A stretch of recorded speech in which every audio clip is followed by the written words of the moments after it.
aku kau puja,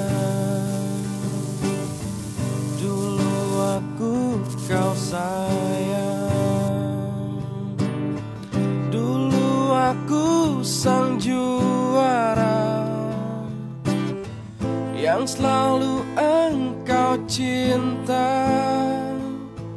Kini roda telah berputar,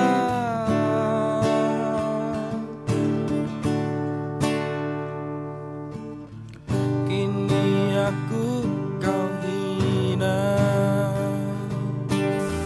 kini aku kau buang jauh dari hidupmu.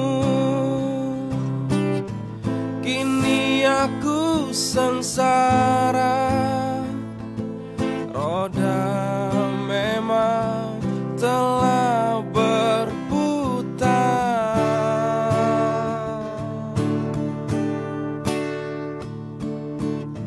Mana janji manismu mencintaiku sampai mati.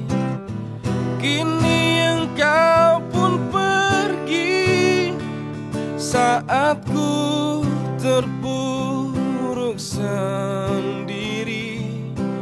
Akulah sang mantan, akulah sang mantan.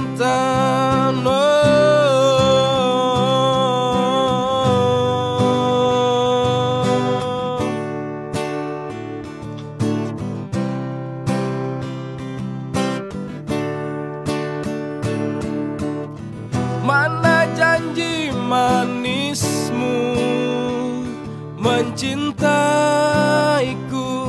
sampai mati. Kini engkau pun pergi saat ku terpuruk sendiri. Akulah sang mantan, akulah sang mantan.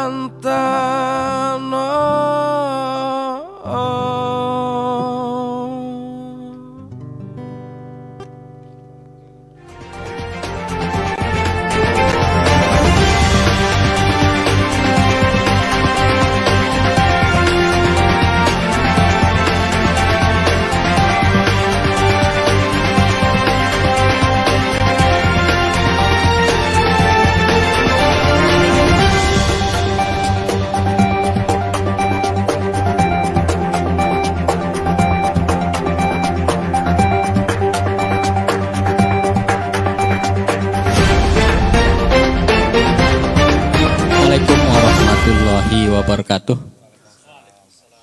Selamat malam pemirsa, sahabat Kompas Lombok.com. Malam hari ini hadir kembali kami dalam acara talk show tentang menakar kinerja 2 tahun Sukma menagih janji. Hadir pada malam hari ini pembicara atau narasumber yang sangat berkompeten untuk menjawab permasalahan-permasalahan selama 2 tahun pemerintahan ini. Narasumber kami yang pertama saya akan perkenalkan, yaitu Bapak Sekda Kabupaten Lombok Timur, Bapak Taufik. Narasumber kami yang kedua, Bapak Ketua DPRD Kabupaten Lombok Timur, Bapak Murnan.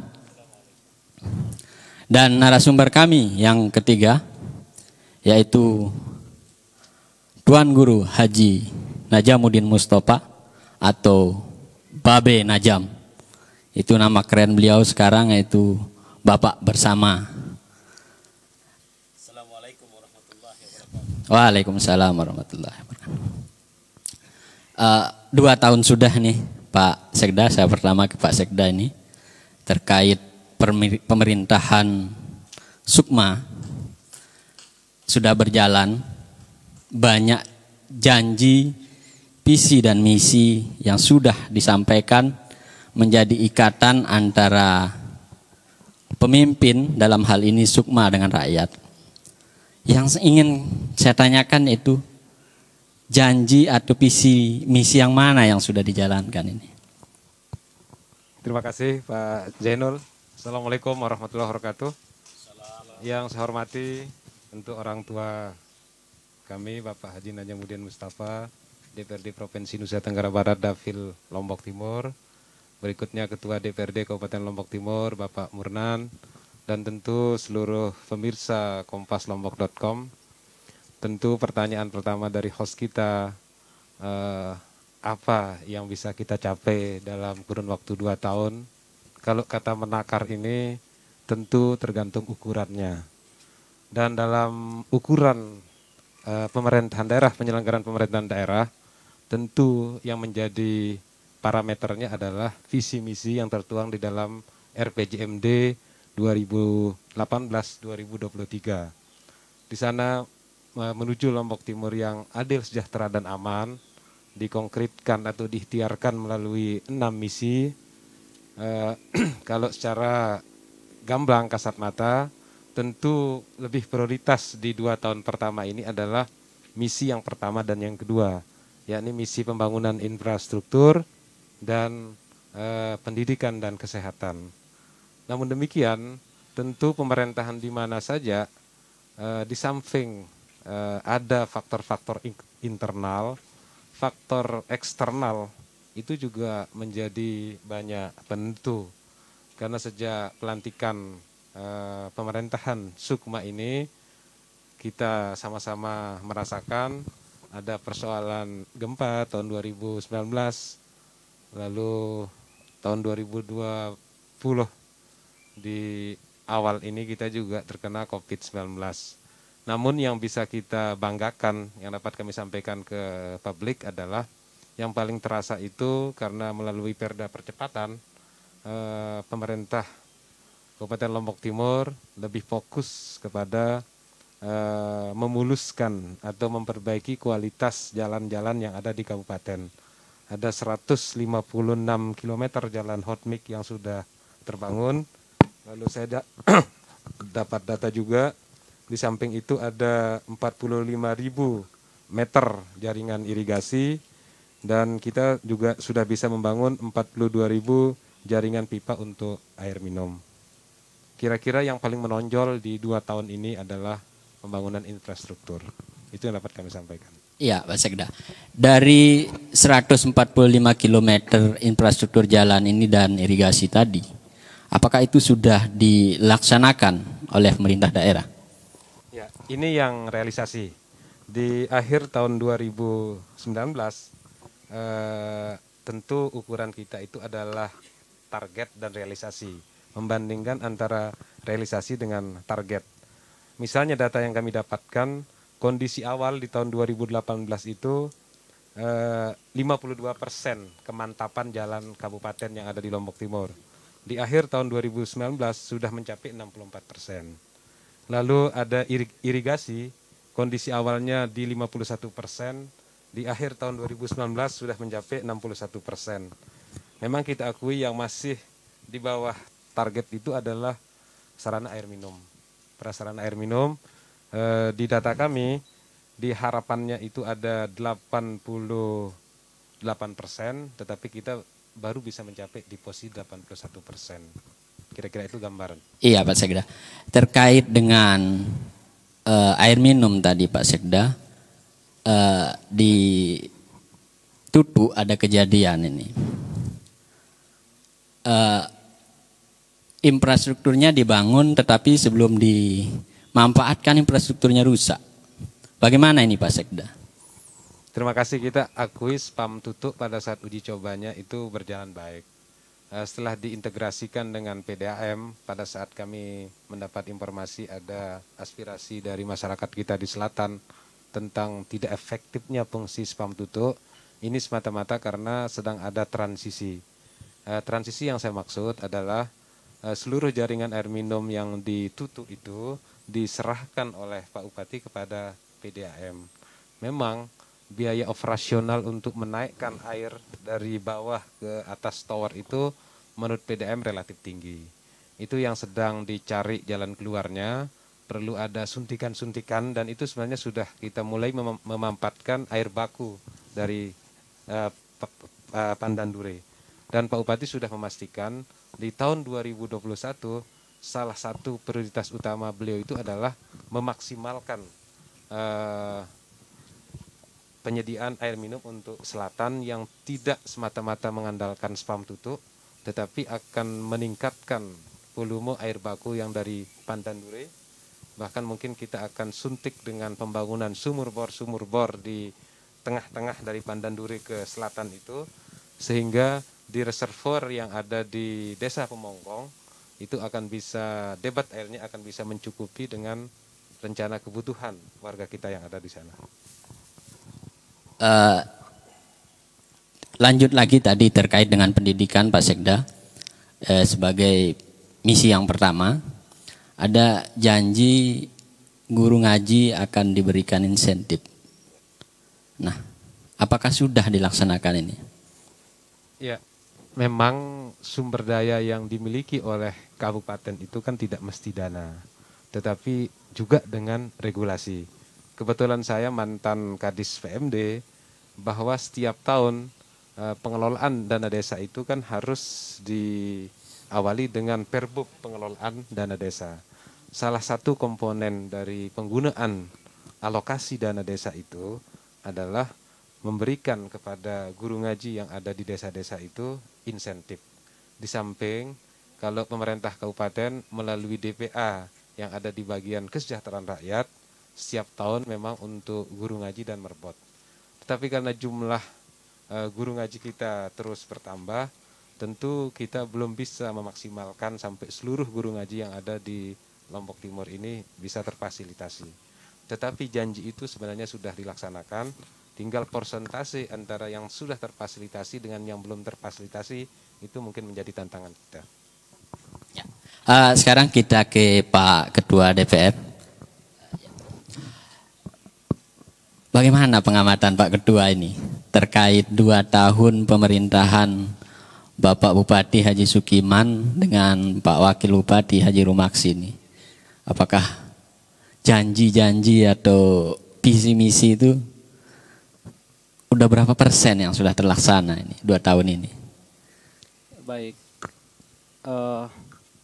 saya langsung saja ya kepada poin apa yang ditanyakan, karena tadi pengantar sudah disampaikan oleh Pak Sekda.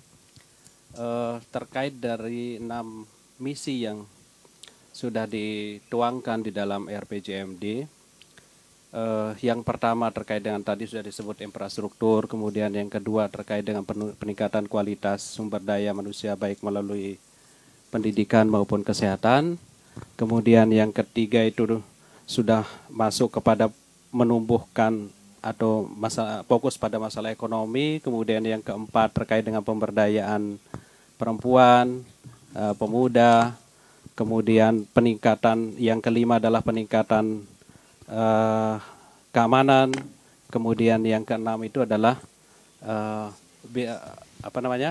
reformasi birokrasi. Saya kira dari keenam visi ini memang menurut kami ini harus berjalan bersamaan walaupun prioritasnya yang berbeda, ya. Dan yang pertama mestinya yang harus menjadi tolak ukur adalah bagaimana birokrasi, ya. Karena apa? Kenapa saya bilang? Karena yang akan melaksanakan visi misi ini adalah birokrasi, ya, aparatur, ya. Sehingga ini saya kira juga harus menjadi prioritas di dalam pelaksanaan visi misi. Ketika aparatur ini sudah ditempatkan pada posisi yang bagus, saya kira untuk melaksanakan baik misi yang pertama, misi kedua, ketiga dan seterusnya sampai 5 tadi itu ya akan berjalan. Nah, prioritas yang pertama misalnya terkait dengan infrastruktur, ya tentu dibutuhkan SDM yang cukup dari sisi perencanaan kemudian, sampai kepada pelaksanaan. Bagaimana menurut Pak Ketua ini terkait aparatur ini? Iya, saya kira seringkali kami sampaikan, ya penempatan aparatur ini ya saya kira perlu menjadi prioritas pertama seharusnya pemerintah daerah untuk mengatur yang akan melaksanakan seluruh visi misi yang direncanakan oleh kepala daerah, baik nanti berupa kebijakan atau mengeksekusi program-program yang direncanakan. Nah, misalnya tadi disampaikan untuk infrastruktur, betul tadi disampaikan misalnya ada 160 sekian kilo. Cuman kami melihat perencanaan infrastruktur ini sama saja ini dilakukan antara misalnya selatan dengan utara dari sisi kualitas. Padahal kalau melihat kondisi selatan, mestinya penanganannya lebih. Ya, karena kondisi tanah beda dengan utara. Cuman perencanaannya selalu sama. Karena apa? Karena anggaran. Saya tidak tahu. Tapi yang jelas lihat saja nanti akan kelihatan mana yang lebih cepat rusak jalan-jalan hot mix di selatan dengan utara. Akan kelihatan. Kemudian yang kedua terkait dengan peningkatan sumber daya manusia ini, yaitu juga sekaligus sebetulnya peningkatan aparatur sipil negara ini yang akan bekerja termasuk ya masyarakatnya. Mulailah dari situ sesungguhnya yang kita mulai. Kalau ini sudah bagus, dia akan memberikan keteladanan kepada masyarakat, saya kira itu akan clear ya di masyarakat juga ya, perlahan kita melakukan memberikan contoh-contoh yang baik di dalam pelaksanaan kehidupan berbangsa dan bernegara, termasuk dalam melaksanakan hak dan menjalankan kewajiban. Kembali lagi tadi terkait dengan aparatur atau birokrasi. Pak Ketua melihat apakah keputusan kemarin Pak Bupati mengangkat pejabat itu sudah sesuai atau bagaimana? Saya kira begini, saya melihat sudah ada peningkatan setelah 2 tahun ini, ya. Karena apa? Karena saya melihat sudah ada perbaikan orang-orang yang ditempatkan. Pak Ketua, terlalu banyak sarjana pendidikan dan sarjana kesehatan nih yang menjadi pejabat tinggi di daerah ini. Bagaimana ini Pak Ketua? Saya kira sebelumnya ada sarjana pendidikan, kesehatan di mana-mana. Nah, tidak memahami birokrasi, saya kira beliaulah yang harus mengevaluasi ini. Dan itu memang kita lihat kinerjanya seperti apa ya saat ini. Nah, kalau kita kembali kepada tadi misi yang ke-6, maka saya tidak tahu perkembangan setelah 2019 ini. Yang jelas nilainya masih sedang kinerja. Walaupun itu sangat variatif. Ada yang bagus, ada yang memang masih ada yang rendah. Dari kinerja dari kepala OPD dan menurut penilaian Sakip misalnya. Belum lagi standar yang lain. Kalau WTP ya masih lah, alhamdulillah masih bertahan. Ya termasuk yang lain juga masih bertahan.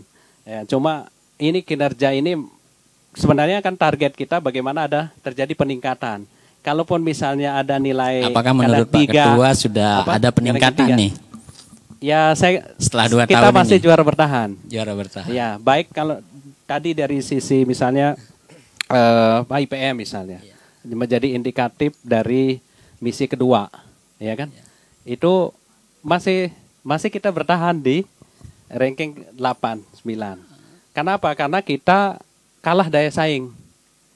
Ya, bisa saja karena faktor tadi itu. Ya. Nah, karenanya penting ini kepemimpinan ini terutama yang administrasi ini Pak Sekda kita berharap ke depan 3 tahun ini, 3 tahun yang akan datang ini bisa lebih cepat berlarinya. Ya. Karena apa? Karena sekali lagi IPM ini kan 3 ini yang megangnya. 3 OPD leading sektornya. Pertama Dinas Pendidikan, Kesehatan sama Sosial. Ya, sehingga ini betul-betul ya dipacu untuk tahun ini agar kelihatan ada peningkatan. Sehingga tidak kita hanya juara bertahan. Kalaupun tetap memang ada peningkatan, tetapi peningkatannya sangat tipis. Ya. Selanjutnya Pak Ketua tinggal satu terkait dengan penganggaran nih pengajuan dari eksekutif. Apakah pengajuan itu sudah sesuai dengan visi dan misi dari Bapak Bupati dan Bapak Wakil Bupati? Contohnya nih, sudah ada nggak anggaran yang diajukan untuk motor dinas Bekasi misalnya ini, atau visi misi yang tertulis lainnya itu diajukan tidak oleh eksekutif begitu. Ya, dari semua janji yang disampaikan waktu kampanye, saya kira tidak semua masuk di dalam RPJMD. Ya, karenanya kami selalu mengacu kepada itu, bukan janji kampanye, mohon maaf ini. Jadi kami selalu mengacu kepada apa yang sudah dirumuskan bersama Bupati bersama DPRD dalam visi dan misinya. Kemudian yang diturunkan dengan berbagai macam program. Nah, program itu tidak kelihatan, tidak ada. Ya, karenanya kami sampaikan bahwa memang tidak kita programkan tentang itu. Kalaupun misalnya ada kebijakan pemerintah daerah, ini urusannya eksekutif, gitu ya. Karena janji-janji yang kami tahu adalah janji yang memang sudah disepakati di dalam program yang direncanakan baik melalui RPJMD, kemudian ada RKPD, dia turunan untuk per tahun, yang kemudian dituangkan dalam kebijakan umum anggaran dan prioritas plafon anggaran yang kemudian masuk ke APBD. Nah, di APBD saya melihat sepertinya ada perlombaan OPD mencari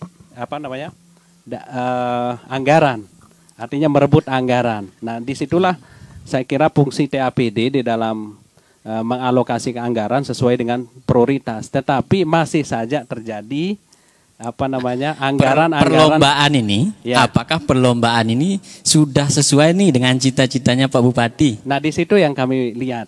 Ketika ada perlombaan, ya katakanlah karena memang anggaran kita ini kan dari pusat sangat besar, dari pusat dan hampir berapa? Karena kita hanya kalau tidak salah PAD-nya hanya 235 kalau tidak salah, yang tahun 2019, ya.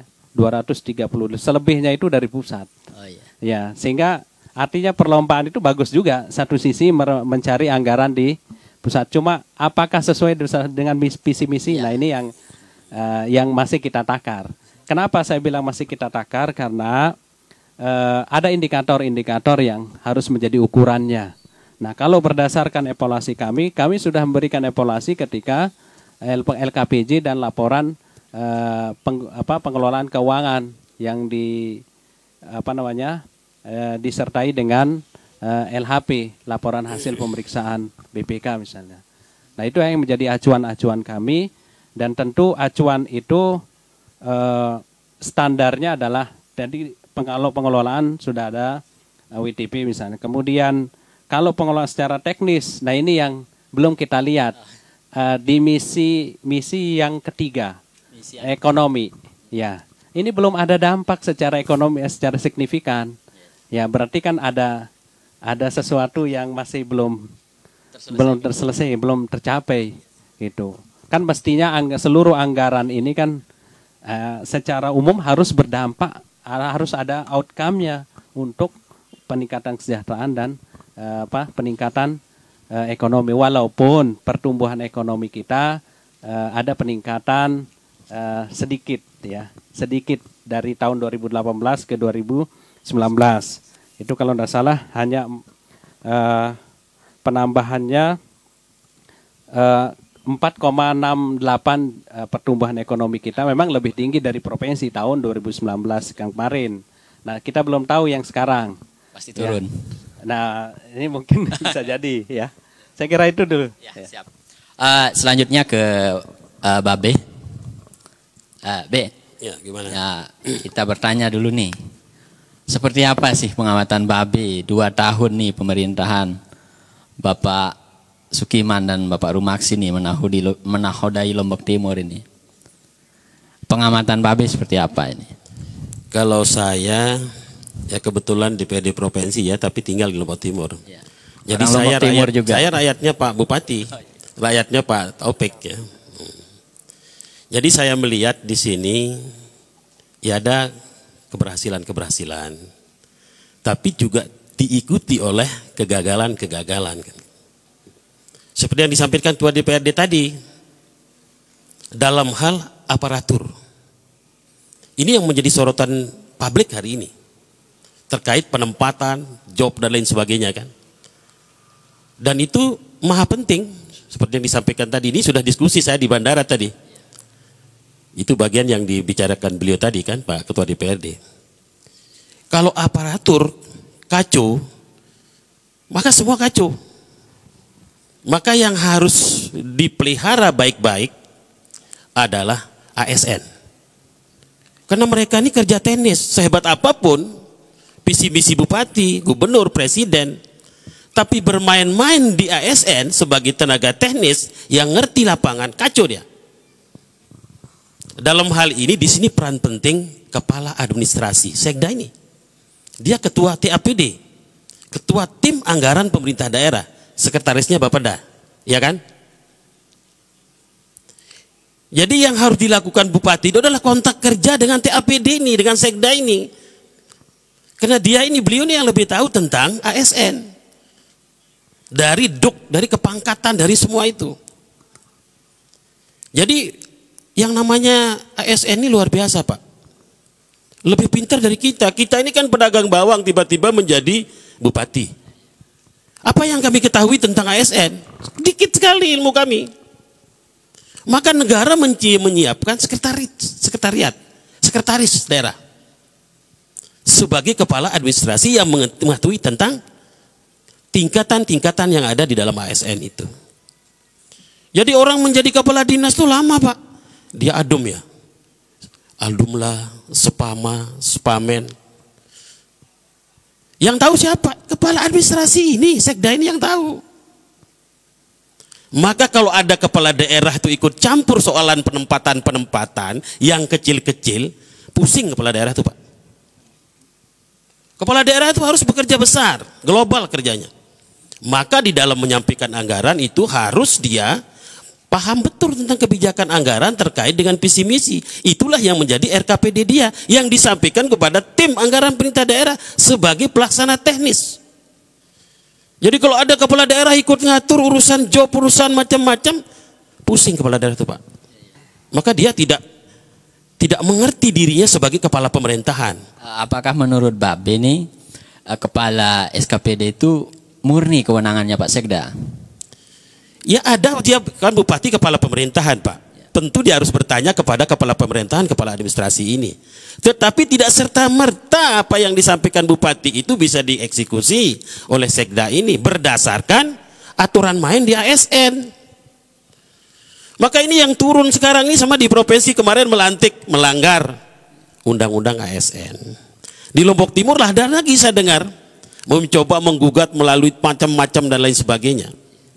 Ini jangan sampai pemerintah memberikan informasi kesimpang siuran terhadap penempatan pekerjaan daripada ASN ini. Apakah menurut Babe ini terkait dengan penempatan pejabat tinggi di daerah itu bupati tidak sesuai? Ya kan ribut kita sekarang hari ini. Nah keributan ini yang dijawab oleh kita semua, terutama Pak Sekda. Jadi sama pikiran saya dengan Ketua DPRD. Sama pikiran saya. Karena nonsen, program besar ini, kata-kata yang cukup besar yang kita publish ke tengah masyarakat, kalau tidak bisa dieksekusi dengan baik.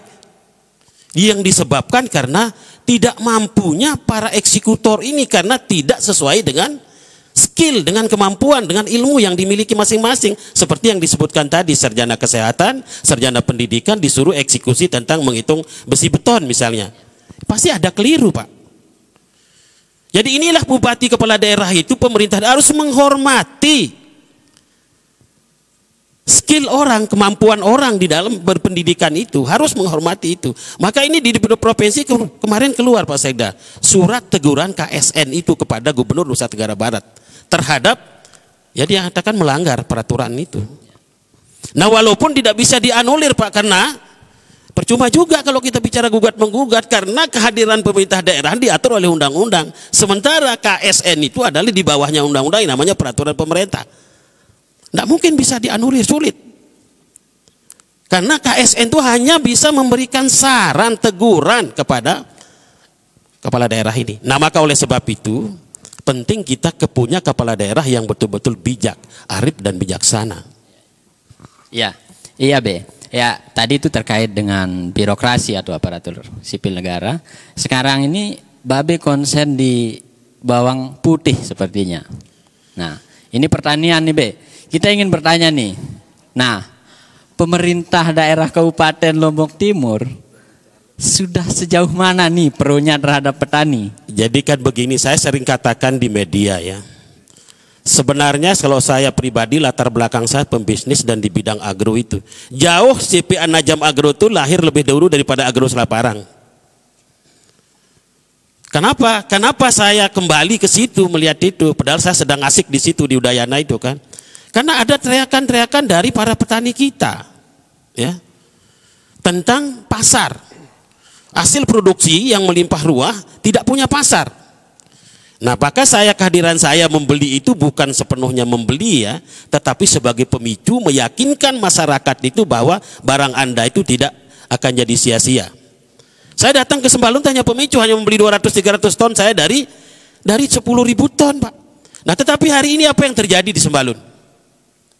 Semua orang-orang Sembalun yang punya uang ikut saya nyetok Pak. Jadi apa yang menjadi keraguan Bapak, kegalauan petani itu sudah terjawab hari ini. Iya. Kalau kalau orang di Sembalun aja berani nyetok ini Be, lalu apa nih menurut Babe tindakan yang harus dilakukan oleh pemerintah daerah? Inilah yang saya sering katakan kepada kita semua, bahwa pemerintah daerah itu adalah motivator, fasilitator terhadap semua kegiatan-kegiatan yang ada di lingkungan pemerintahan itu, terutama misalnya di Lombok Timur. Kenapa tidak bisa Selaparang Agro itu melakukan itu bagaimana saya melakukan misalnya kan? Kan pemerintah itu harus lebih kuat daripada kami, daripada kita. Nah, di sini kita melihat juga bagian daripada kelemahan daripada BUMD kita hari ini, Pak Taufik. Ini kita harus akui itu. Sama yang disampaikan tadi. Pemerintah kita mengatakan menciptakan daya beli AIVM dan lain sebagainya ya. Kita kampanyekan itu cinta petani, cinta nelayan. Tetapi faktanya tim anggaran pemerintah daerah yang diajukan KUA dan PPAS-nya di situ, plafon prioritas dan kebijakan umum anggaran itu berapa besarnya untuk petani yang kita cinta ini? Kecil sekali Pak Murnan.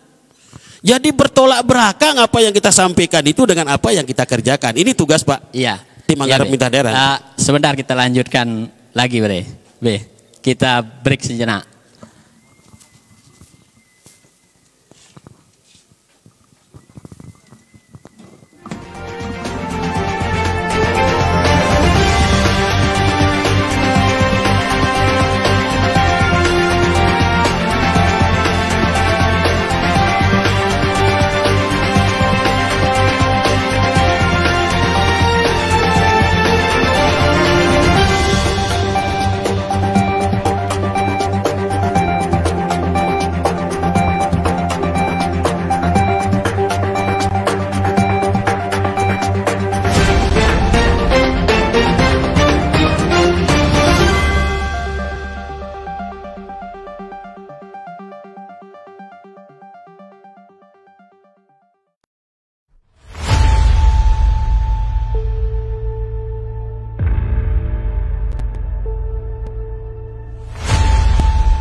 Memang lidah tak bertulang, lain di mulut, lain di hati.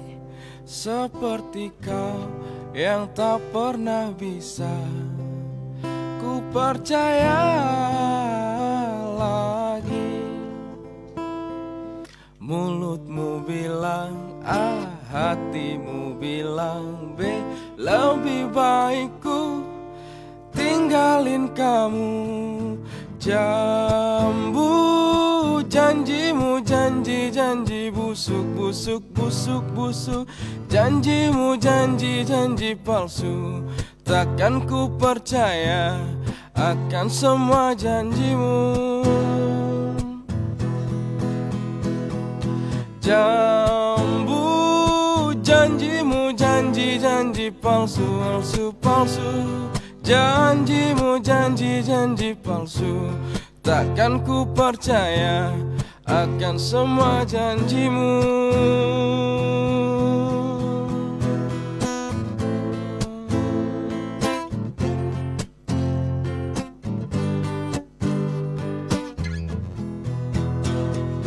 Jambu janjimu, janji-janji busuk, busuk, busuk. Janjimu, janji-janji palsu. Takkan ku percaya akan semua janjimu.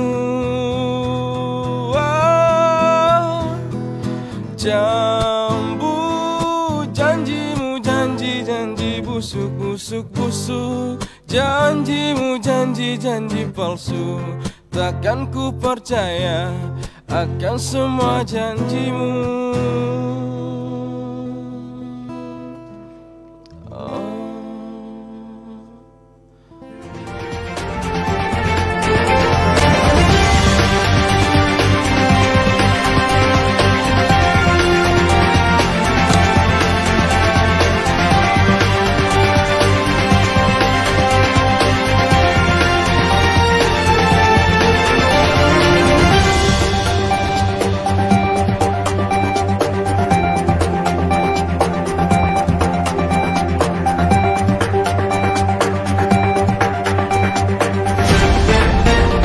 Kita lanjutkan kembali dialog kita dengan narasumber yang sudah hadir.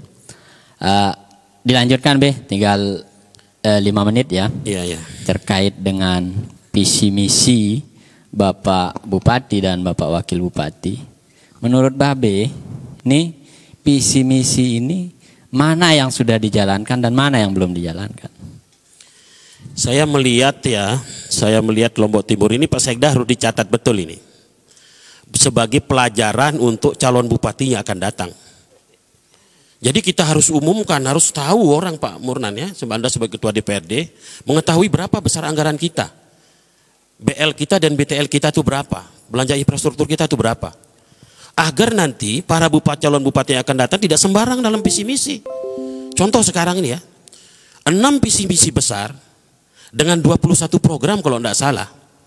Dengan besar keuangan kita yang sekarang ini bisa tuntas tidak 5 tahun?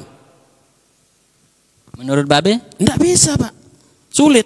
Maka lelahlah Sekdani nanti membuat tim anggaran pemerintah daerah akan lelah membuat itu karena akan nomenklaturnya beribu-ribu nanti nomenklatur itu. Dan DPR ini susah nanti, badan anggaran DPRD susah akan memilah itu. Mungkin harus ada yang diprioritaskan. Makanya oleh sebab itu, boleh kita mengatakan plafon prioritas itu PPAS, KUA dan PPAS itu ya.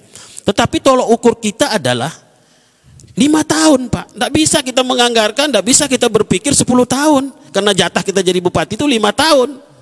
Jadi harus kita ukur kemauan kita dengan kemampuan keuangan kita Pak Sekda. Ini harus dijaga nih. Harus diumumkan ke publik bahwa kekuatan kemampuan uang daerah Lombok Timur itu kayak apa. Kecuali bupati ini seorang negosiator yang ulung di tingkat pusat bisa memainkan ke sana, ke tingkat menteri. Sehingga nanti dana-dana DAK, apa stimulus APBN dan APBD 1 itu bisa meluncur ke Lombok Timur. Gitu. Pertanyaannya, visi misi yang mana yang sudah dijalankan? Ini tadi seperti yang dijelaskan tadi ya. Infrastruktur sudah terbangun sekian-sekian. Nah pertanyaan sekarang ini rakyat merasakan tidak? Saya sebagai rakyat ya merasakan, tetapi hanya sekian persen dari, makanya saya mengatakan bukan pesimis Pak Sekda ya. Tapi ini harus lebih ekstra keras bekerjanya.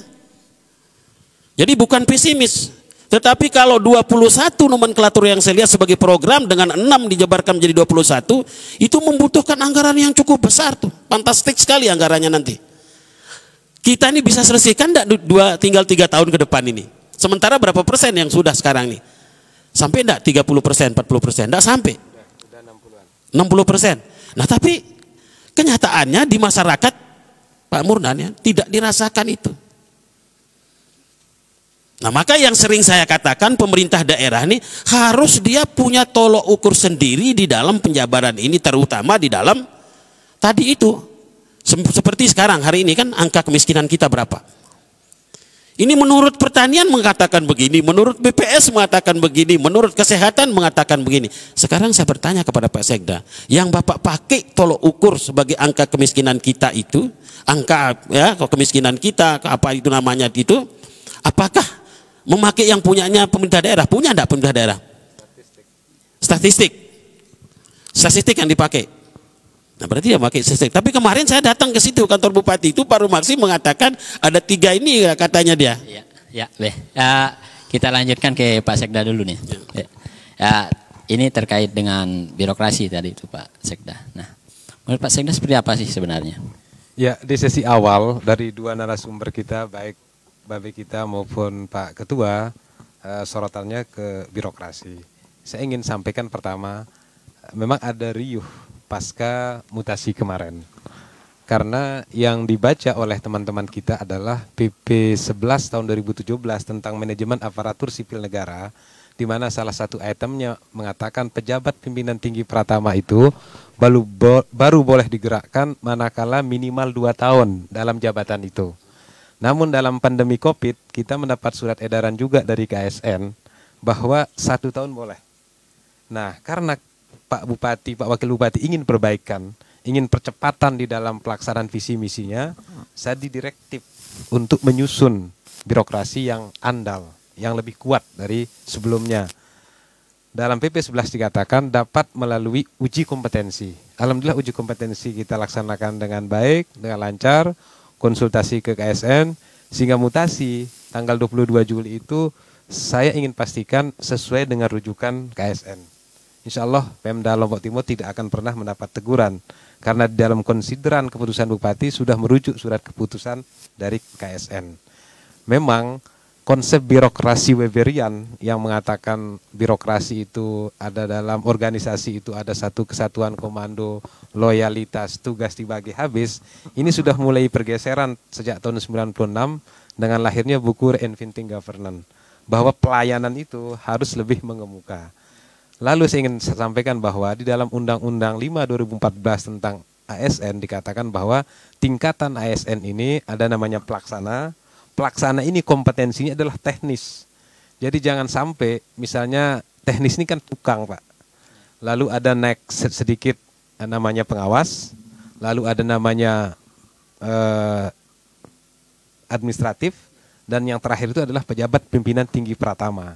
Konsep penataan birokrasi ini adalah memperkuat yang ada di level-level pelaksana. Berarti menurut Pak Sekda terkait dengan pengangkatan itu sudah sesuai dengan aturan yang ada. Ya, kebetulan saya yang berkonsultasi ke Jakarta waktu itu, iya. Insya Allah tidak seperti Pemprov lah gitu. Lalu yang kedua yang ingin saya sampaikan di dalam penataan atau di dalam pelaksanaan implementasi dari visi misi ini, memang celah fiskal kita ini relatif terbatas. Hampir 10 kabupaten kota di Nusa Tenggara Barat ini celah fiskalnya ya antara 10 sampai 15. Lombok Timur itu ada di papan tengah, 12,8%. Masih lebih tinggi celah fiskal Pemkab Lombok Timur dibanding Lombok Tengah. Kebetulan saya di TAPD. Itu artinya ketergantungan kita dengan dana pusat memang cukup tinggi. Tetapi di samping APBD juga ada namanya program-program pembantuan yang istilah Babe itu memang bisa dilobi. Saya yakin dengan kabinet Pemkab Lombok Timur sekarang, harapan yang disampaikan Babe ini insya Allah lah bisa kita laksanakan kira-kira seperti itu. Pak Sekda, ada pertanyaan ini dari pemirsa sahabat Kompas Lombok.com. Yang pertama, lalu Hendra Janingrat, bagaimana dengan pembangunan rumah sakit yang ada di Kota Raja? Karena itu sudah dijanjikan. Kemudian yang kedua, dengan Bung Royal di Sembalun, terkait pertanian ini, pro pemerintah ini sudah seperti apa gitu? Sesuai dengan janjinya itu Pak Bupati terkait dengan pertanian tersebut. Baik, untuk Kota Raja memang di dalam rencananya Pak Bupati ingin membangun rumah sakit sebenarnya bertipe D yang ada di Kota Raja. Karena di selatan sudah, di utara ada Aimel, di tengah ini harapannya Kota Raja. Namun dengan dampak Covid ini hampir 450 miliar APBD ini akhirnya terkonsentrasi untuk pandemi Covid. Ada 236 memang untuk belanja Covid, lalu ada 120 miliar itu harus terrasionalisasi oleh pusat. Kira-kira kapan tetap akan menjadi prioritasnya Pak Bupati karena ini adalah bagian dari misi kedua.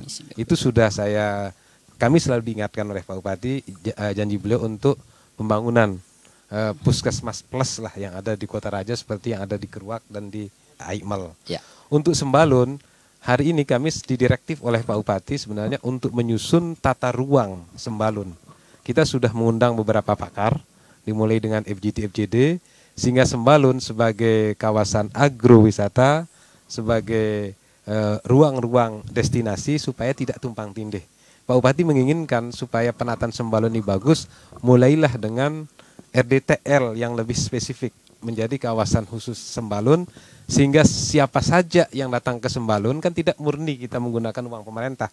Tapi kalau Bapak sudah menyiapkan tata ruang, swasta bisa masuk, investor bisa masuk, mungkin seperti Mbak Beni karena punya banyak rezeki bisa menjadi investor di Sembalun, welcome. Tugas pemerintah ini kan mengatur, tidak orang mengatakan mengemudi, mengarahkan sekarang ini jauh lebih penting daripada mengayuh, kan begitu. Reinventing government itu konsepnya. Pemerintah ini mengarahkan. Pertanyaan selanjutnya Pak Sekda ini dari sahabat kompaslombok.com juga.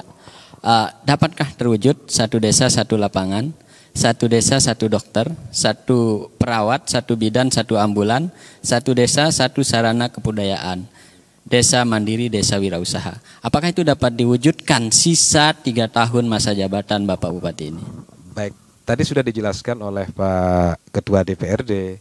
Tentu yang menjadi parameter itu adalah yang ada di RPJMD. Konsep satu desa satu lapangan, sebenarnya kepala desa yang bagus, karena Pecatu itu sudah dikembalikan ke desa, itu banyak desa yang bisa merubah Pecatunya itu menjadi lapangan. Itulah konsep satu desa satu lapangan itu tidak murni dari APBD, tetapi semangatnya adalah silahkan bagi desa yang mau merubah sawahnya untuk menjadi lapangan desa, pasti disetujui oleh Pak Bupati. Sama dengan BUMDesmat. BUMDesmat kalau ada misalnya lahan Pemda yang tempatnya strategis, lalu ada kepala desa memohon kepada Bupati, pasti diizinkan oleh Pak Bupati. Berarti pemerintah desa juga punya kewenangan atau diberikan kewenangan oleh Pak Bupati nanti membuat tanah Pecatu itu menjadi lapangan desa. Ini kewenangannya desa. Pak Bupati itu hanya posisi mengizinkan, hanya mengizinkan. Nanti sampai gubernur dia, kewenangan merubah fungsi itu memang sampai gubernur, tapi pasti direkomendasi oleh Pak Bupati. Karena tanah kas desa ini menjadi miliknya desa. Kira-kira seperti itu, Bung Zeno.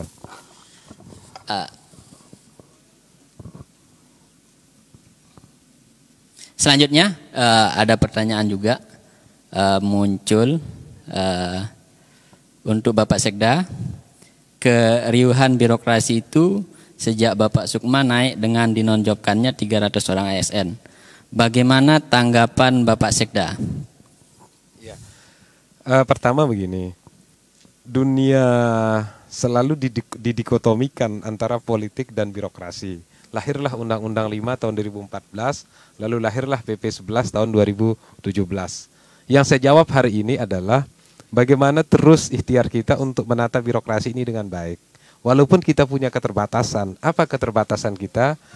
Kadang-kadang apa yang diinginkan oleh Bupati juga tidak sesuai dengan aturan, Pak. Kita sepertinya di tali kita itu semakin diperpendek. Nah, oleh karena itu, begitu saya menjadi Sekda, saya ingin menjadikan BKPSDM itu adalah sebagai lembaga daerah memang yang seperti punyanya polisi. Polisi itu dulu hebat. Karena memang karu SDM-nya hebat. Nah, kita menginginkan sekarang ini BKPSDM, Badan Kepegawaian dan Sumber Daya Manusia ini betul-betul menjalankan kan fungsinya. Kapan ini Pak Sekda? Kapan? Ya, kita sudah mulai dari hari ini Pak. Dengan penataan ini kita sudah mulai. Semangatnya sudah kita mulai. Ya, terima kasih Pak Sekda. Selanjutnya ada pertanyaan nih untuk Pak Ketua ini. Dalam kondisi anggaran terbatas, kenapa muncul program kegiatan yang bukan prioritas visi dan misi dengan anggaran yang seperti ini? 1. Sewa kendaraan dinas 865.500.000 rupiah. Pembangunan rumah dinas wakil bupati 4.713. Rehab tampak depan rumah sakit 2 miliar. Penataan ruangan kantor bupati 1,7. Ada beberapa hal yang mungkin saya tanggapi, nanti Pak Sekda juga memberikan penjelasan saya kira. Yang pertama terkait dengan kendaraan, karena kendaraan dinas ini kan banyak yang dilelang sebelumnya. Jadi akhirnya kendaraan dinas kemarin dan kita juga belum pengadaan, artinya belum kita berikan anggaran untuk pengadaan kendaraan, akhirnya disewa oleh pemerintah daerah, itu 1. Kemudian kalau terkait dengan anggaran yang diberikan kepada pendopo 2 ya, rehab pendopo 2, ya saya kira nanti Pak Sekda yang jelaskan, tapi yang jelas waktu kemarin ini kan sudah ikut di refocusing ya, hanya perencanaan saja yang ada, karena mungkin satu sisi terkait dengan kondisi pasca gempa itu juga terjadi kerusakan di samping ya tentu mobilitas pemakaian, dan itu yang kami dengar alasan eksekutif waktu itu ya. Kenapa bisa diterima ini Pak Ketua?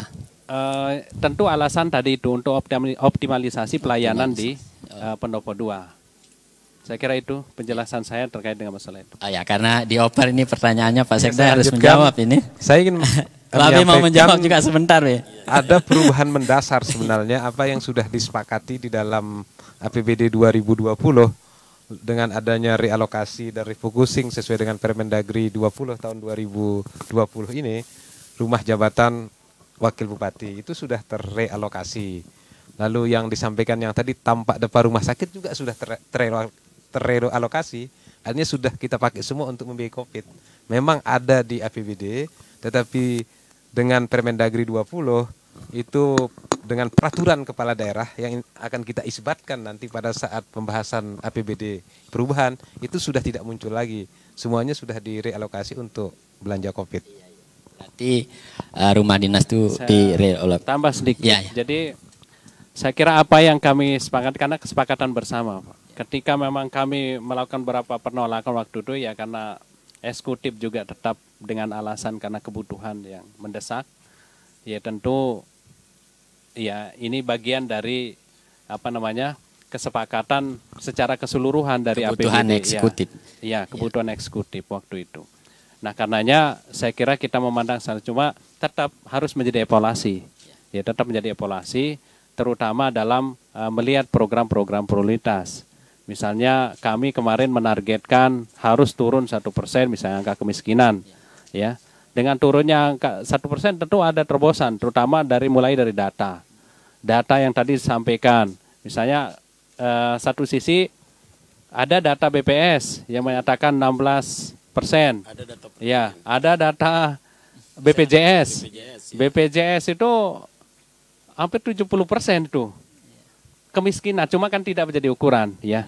Tidak bisa kita aja karena itu juga bagian dari janji, ya politik. Yang mestinya sisanya tinggal 12%. Ya menurut data Dukcapil, ini kan masih 5% belum terdata ini, Pak Sekda. Jadi 12% itu sekitar 200-an ribu. Masyarakat kita belum ini, mestinya itu juga harus segera diselesaikan. Nah ini masih menjadi pertanyaan kami. Yang harus dibayar oleh daerah maksud Pak Ketua. Iya, maksud saya yang harus diperjuangkan agar masyarakat kita memiliki kartu itu, kartu KIS misalnya. Atau misalnya kalau tidak bisa semuanya, yang mana yang yang berhak mendapatkan. Karena sebelumnya ada program yang diluncurkan oleh pemerintah daerah waktu itu pakai kartu atau surat keterangan miskin ya SKTM. Tapi karena kemampuan anggaran ternyata tidak mendukung, nah ini juga menjadi persoalan.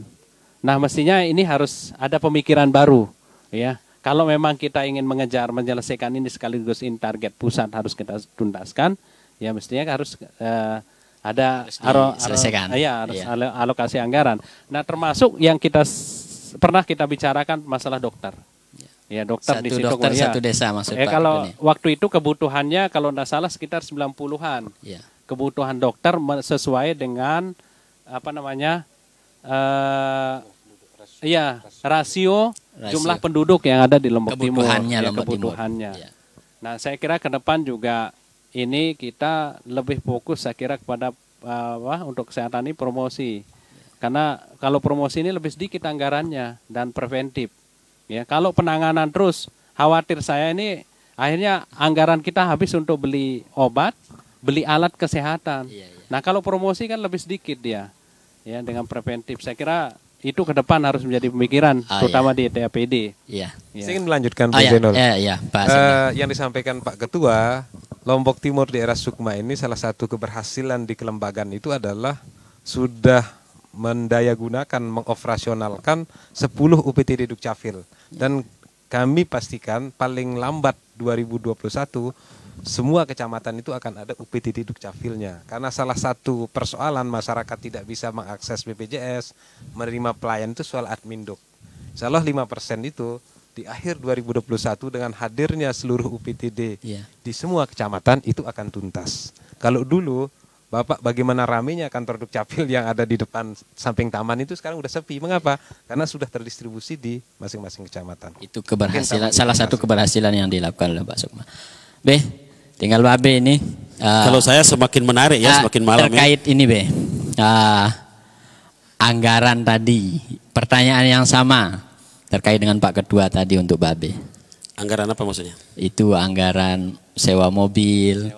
Kemudian anggaran perbaikan rumah bupati. Ini walaupun ini tidak jadi, tapi apakah ini menurut Babe ini seperti apa ini? Ya, ini kebijakan ini apakah sudah pro rakyat atau bagaimana? Maka ini yang sering saya katakan di provinsi juga ya. Di dalam membicarakan sesuatu itu harus hati-hati.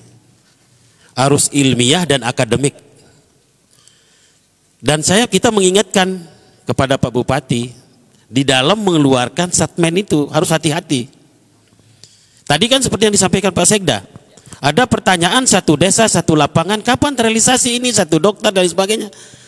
Pak Sekda menjawab, bisa dianuk ke desa.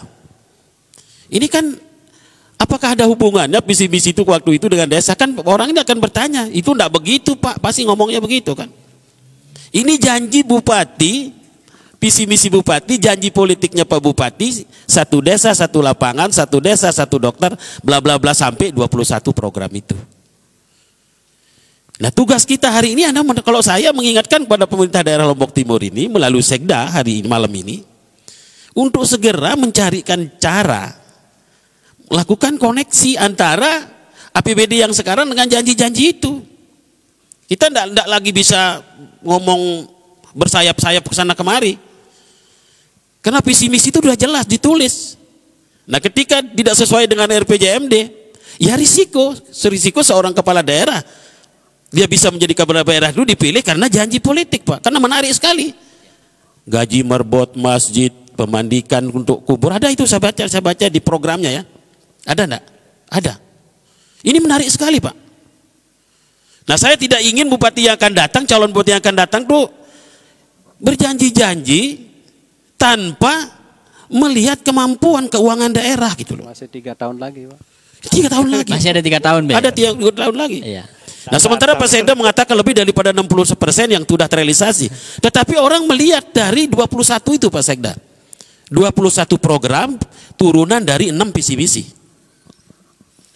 Nah, ketika Bapak melempar ke desa sekarang, Bapak akan dihujat besok pagi. Sama netizen ini akan dihujat kita. Iya. Tidak begitu katanya Pak Sukiman dulu, katanya dia itu adalah dari APBD. Coba ketika Bapak kemarin, keputusan Pak Sukiman mengatakan bahwa rumah kumuh itu menggunakan dana desa. Ya kan?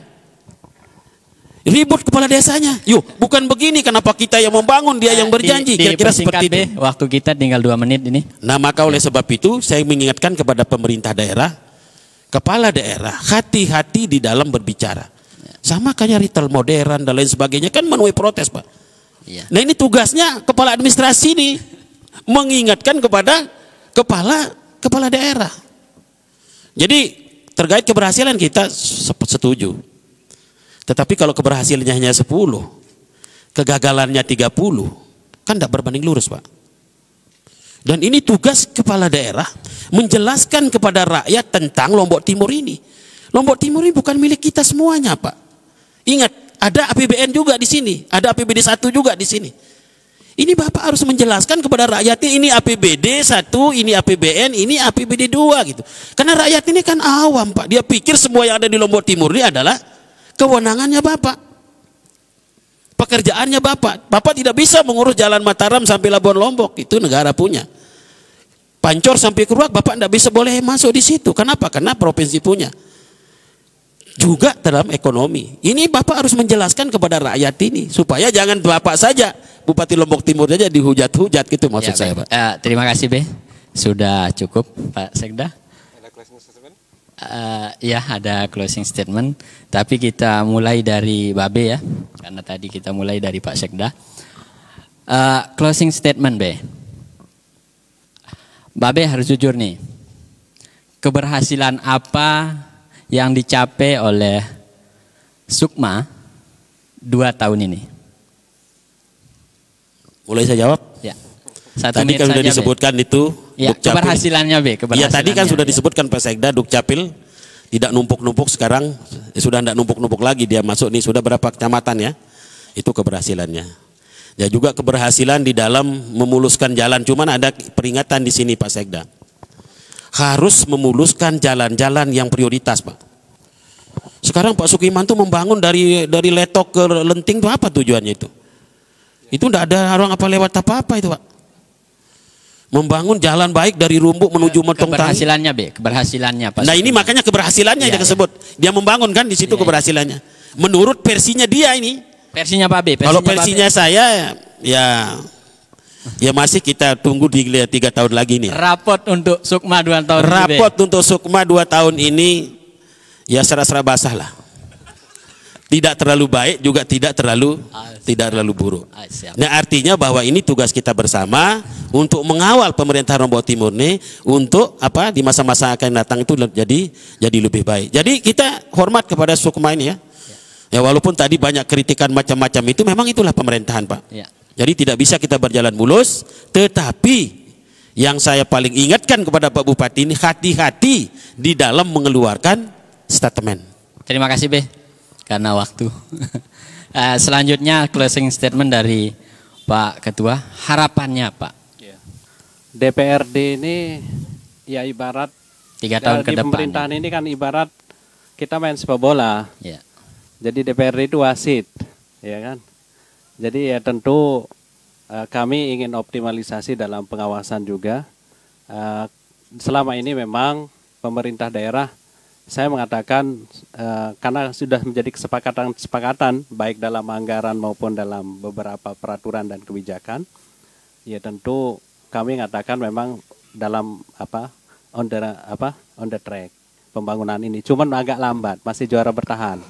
Tidak ada peningkatan yang signifikan, belum ada peningkatan yang signifikan, terutama di dalam peningkatan IPM, penurunan angka kemiskinan, kemudian pertumbuhan ekonomi, ya, kemudian rapot yang diberikan oleh Pak Ketua DPRD Kabupaten Lombok Timur sama kepada ketika Pak saya Sukma. memberikan rapot itu menjadi rapot DPR juga kan, itu sebab rapot eksekutif Pak Ketua. Ya jadi ya tentu saya kira masih juara bertahan. Juara bertahan. Ya, juara bertahan. Terima kasih. Mudah-mudahan nanti 3 tahun ke depan ini ada peningkatan yang signifikan. Siap. Terima kasih Pak Ketua. Kemudian Pak Sekda, tinggal 3 tahun ini Pak Sekda, apa yang harus kita lakukan dan kita harus perbaiki? Kami akan tetap fokus menambah kecepatan, memperbaiki sumber daya aparatur. Janji Pak Bupati ataupun yang ada di RPJMD itu kami jadikan motivasi. Kritikan dari tokoh masyarakat kita dan netizen itu adalah menjadi pemicu kami. Karena bagaimanapun konsepnya adalah tentu harus sesuai dengan takarannya. Apa yang menakarnya adalah RPJMD. Namun yang ingin saya sampaikan bahwa penyelenggaraan pemerintahan ini sudah on the track. Apa ukurannya? Ukurannya pengelolaan keuangan kita masih WTV. Lalu kenaikan IVM, memang kita ini di tahun 2019 akhir kita masih ranking 9. Tetapi silahkan buka statistik Nusa Tenggara Barat, yang tertajam peningkatannya itu adalah Lombok Timur. Memang beban awal kita cukup berat. Jumlah penduduk yang sangat besar, luas wilayah yang begitu beragam, ya tentu bagaimana dengan sisa 3 tahun ini, tantangan itu kita rubah menjadi peluang. Walaupun jujur 2 tahun ini juga lingkungan eksternal kita kurang kondusif. Ada gempa, kita menghadapi pandemi COVID, tetapi yakinlah dengan sisa waktu yang 3 tahun kami akan lebih fokus mengejar ketertinggalan itu dan menjadikan janji-janji ataupun visi misi itu menjadi motivasi, karena semua janji itu baik. Ya, Pak Sekda mungkin ke Pak Sekda tidak menanyakan raport karena yang punya raport itu Pak Sekda. 3 tahun ini dapatkah, pertanyaannya, dapatkah semuanya diselesaikan janji atau visi dan misi ini? Tentu kita harus optimis, tetapi ingat lingkungan-lingkungan eksternal juga sangat menentukan. Kalau kita lihat DKI saja setelah pandemi COVID, saya tahunya karena kemarin saya pertanyaannya simpel aja Pak Sekda, ya. Dapatkah diselesaikan 3 tahun ini? Sebagai Sekda saya harus mengatakan dapat. Siap, terima kasih Pak Sekda, closing statementnya. Pemirsa, selesai sudah acara kita pada malam hari ini. Sebaik-baik orang berjanji adalah orang yang menepati janjinya, dan sebaik-baik orang yang dijanjikan adalah orang yang melapangkan orang yang berjanji. Kewajiban orang yang berjanji adalah menunaikan janjinya, dan hak orang yang dijanjikan adalah menuntut orang yang berjanji kepadanya. Mudin Bali. Sekian, assalamualaikum warahmatullahi wabarakatuh.